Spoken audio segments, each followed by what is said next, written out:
Direto da redação. O Rio de Janeiro, com a repórter do Diário da Guanabara e do portal Eu Rio, Cláudia Freitas. Bom dia, Cláudia. Bom dia, Roberto. Bom dia a todos. O filme Patrícia Scioli, Juíza do Povo, teve a sua noite de pré-estreia ontem na Sala Nelson Pereira dos Santos, no bairro São Domingos, em Niterói.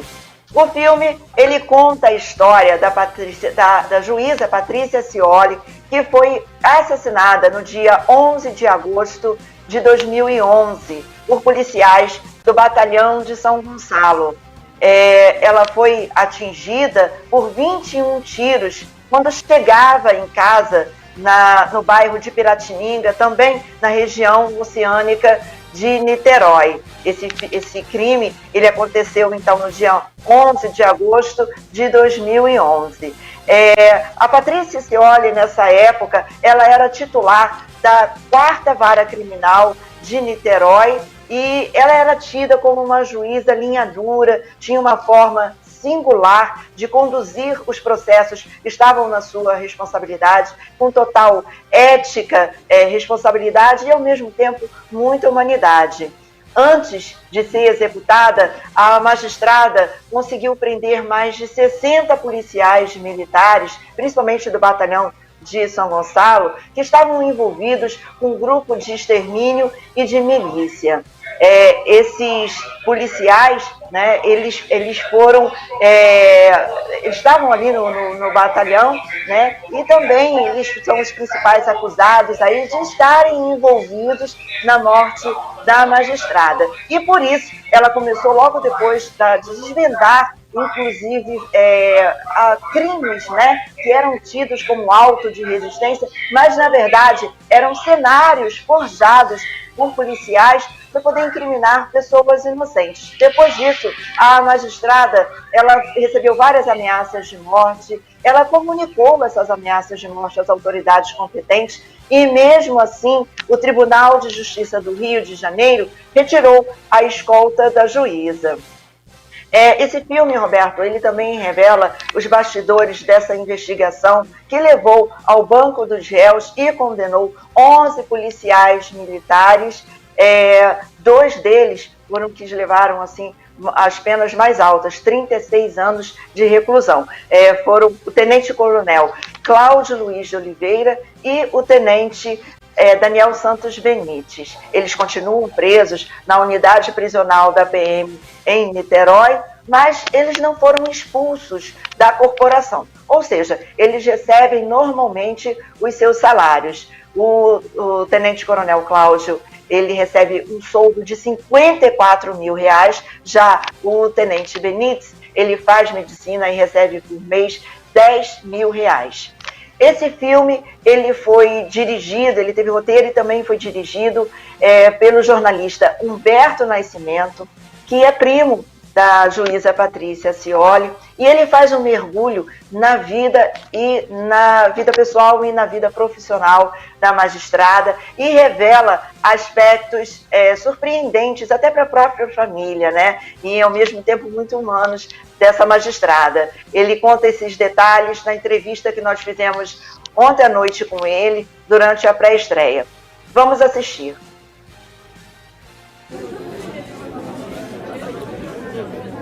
Olha, qual foi a ideia de fazer esse documentário, né? Deixar um registro para a sociedade, para o país, do tamanho que era a Patrícia Scioli, do tamanho que era e que é, né? Porque o caso foi muito bem coberto pela imprensa, a polícia investigou muito bem, o caso foi esclarecido rapidamente, as pessoas foram presas, julgadas e condenadas. Mas a história da Patrícia estava muito restrita às páginas policiais. Ela tinha uma bagagem de coisas boas e ricas da vida dela que precisavam ser contadas, personagens absolutamente surpreendentes e maravilhosos, né? Para falarem sobre a Patrícia. Então a gente mergulhou nesse universo dela tanto de trabalho quanto universo familiar. E a gente até foi descobrindo coisas que nem a gente mesmo sabia, nem a família sabia. Detalhes de personagens que pra gente foi muito surpreendente. E a gente começou a ver fotos e documentos e ver que aquilo tudo era verdade, aquelas pessoas de fato conheciam, tinham um envolvimento maior com a Patrícia. E aquilo abriu, assim, abriu um campo de saber que a Patrícia era uma pessoa extremamente generosa, né?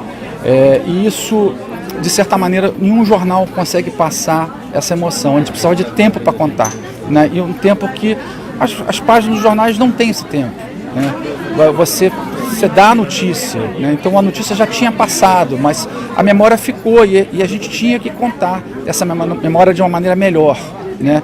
E eu acho que foi isso que a gente tentou fazer e pelo visto a gente conseguiu prestar uma homenagem à Patrícia e colocá-la do tamanho que ela merecia. O que você acha, Alberto, que mudou na questão da segurança pública, das políticas de segurança, da morte da Patrícia para cá, até tudo que aconteceu? A gente fica triste porque a gente vê que as coisas não mudam, né? Eu tenho 30 anos de jornalismo e desde antes da morte da Patrícia eu vejo que as coisas continuam se repetindo. A Patrícia morreu por um ideal, morreu tentando fazer cumprir a lei e a gente vê que essa memória, esse legado está se perdendo porque as coisas estão novamente saindo do controle, né? Existe um estímulo à matança, como se isso fosse resolver alguma coisa, né? Não resolve há 30 anos, não é matando que você vai resolver, muito pelo contrário. Enfim, a gente fica triste de saber que uma parte dessa memória, pelo que ela tanto lutou, está sendo perdida por políticos que não resolvem nada.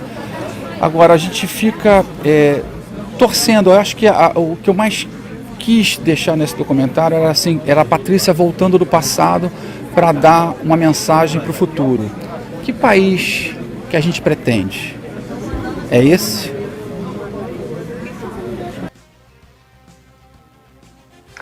Roberto, quando o Humberto ele fala ali desse legado da juíza que está sendo aos poucos perdido, né, deixado ali no passado, ele estava se referindo também, isso ele mostra inclusive no filme, que enquanto a Patrícia ela estava atuando na área criminal de Niterói, aquela região toda teve um índice de criminalidade muito baixo, despencou, chegou a zerar. Após a execução da juíza, esses índices eles voltaram a subir novamente, infelizmente. Esse filme ele foi viabilizado por meio do edital de fomento ao audiovisual da Prefeitura de Niterói. Ele ganhou um concurso no ano de 2019, mas as gravações só puderam começar no ano de 2021 por causa da pandemia. A pré-estreia de ontem ela foi reservada a convidados, mas em breve esse filme ele vai estar disponível para a população em geral. Volto com você no estúdio. Obrigado, Cláudia. Um bom dia para você. Bom dia, Roberto.